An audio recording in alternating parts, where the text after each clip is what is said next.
You know, it's pretty rare these days that I come across a piece of media that literally changes my outlook on life. And you, dear viewer, might be wondering to yourself, how the hell does a romance anime change your perspective on life? And I promise you from the bottom of my heart that I will try my very best to tell you. Now, if you have been following the channel, then you would know that I've kind of been on my romance anime arc.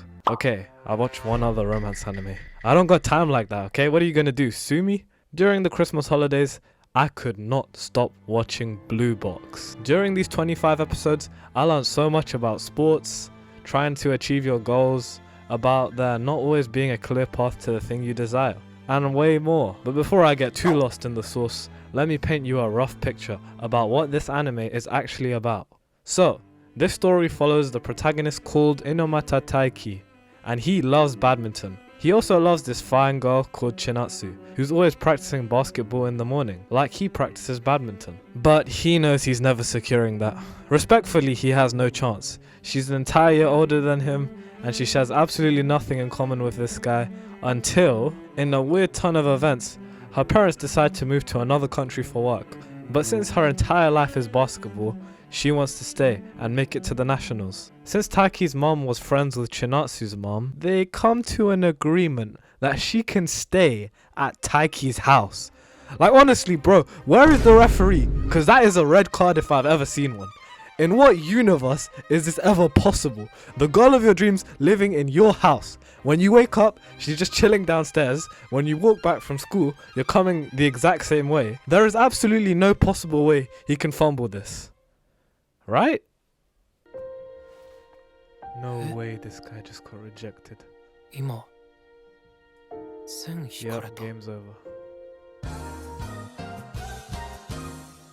There's another character called Hina, which has been a childhood friend of Taiki, and looks like Taiki is in demand more than I thought, because she likes him.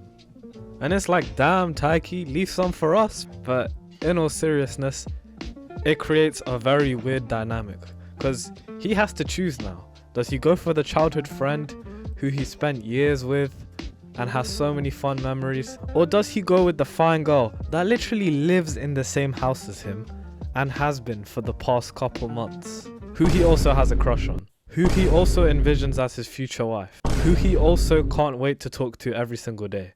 I think it's pretty clear who he's gonna choose. Even though we as the audience know who he's gonna pick, the events that unfold are hilarious to watch. You're gonna find out what I mean, because you're gonna watch this show and you're gonna know. Right? Right? Yeah, I know you are, don't worry. It's an interesting dynamic because I haven't really seen any TV show or movie attempt this sort of love triangle, and seeing it all unfold is really funny and also kind of sad at some moments. But what sets this show apart is the fact that it can also just be a sports anime by itself. It can literally have Taiki progressing in badminton for an entire episode and it would make me want to play badminton. That's how good it is. It kind of reminds me of Hajime no Ippo, if you guys have watched that. An absolutely insane boxing anime which is very inspirational, and Taiki is low-key giving inspirational, motivational vibes. I think that's mostly because of the way his character has been crafted. He's not really a disciplined guy, he's more of a really hard worker. Diligent is the word they use to describe him in the show, and that's pretty much spot on. He's the type of guy that sets himself a goal and will work relentlessly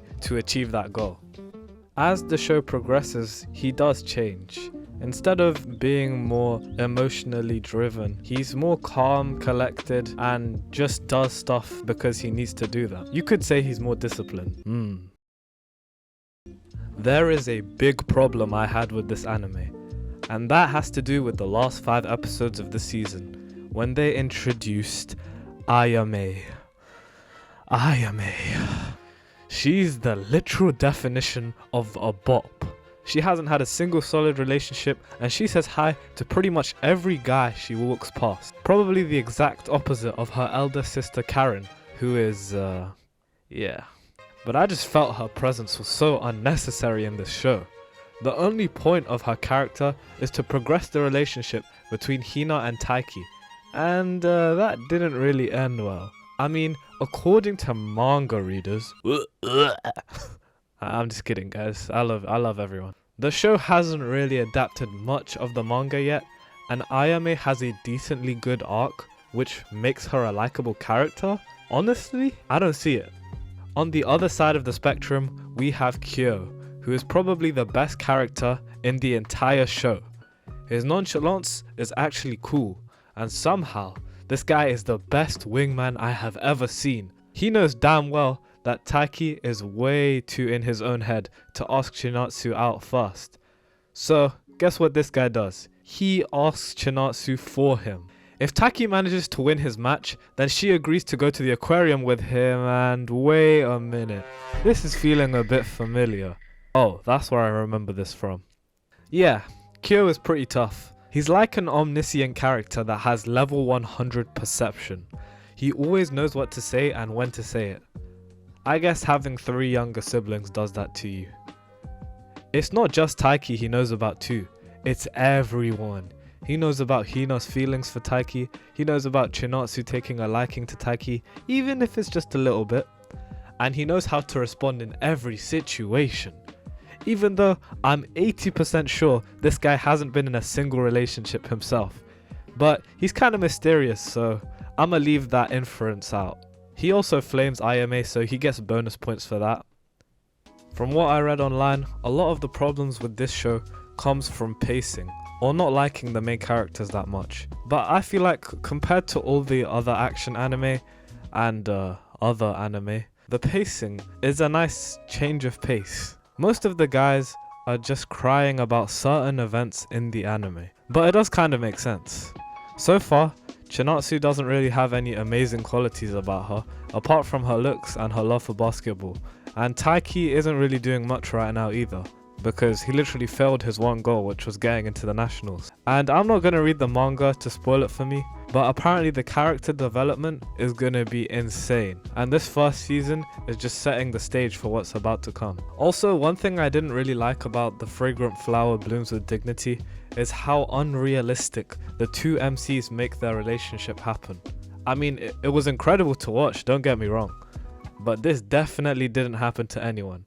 And if it did, you are one lucky bastard. So all the haters, please pause. At least until season 2 comes out. Then we'll really see if this anime is cheeks or not. What this show comes down to is how you handle relationships that you have and the way you navigate them when they get complicated. Having a friend like Kyo just makes life 10 times easier for Taiki, so that he can just focus on actual things that matter to him. Cause our boy Taiki is a crazy overthinker, much like the rest of us Gen Zs, if you are a Gen Z. This show also taught me the importance of having goals and things that you want to do, not to impress anyone, but because you actually enjoy doing those things, like me making these videos. So this show is basically telling us, focus on yourselves as well as the people around you, and if things are meant to be, then eventually they will.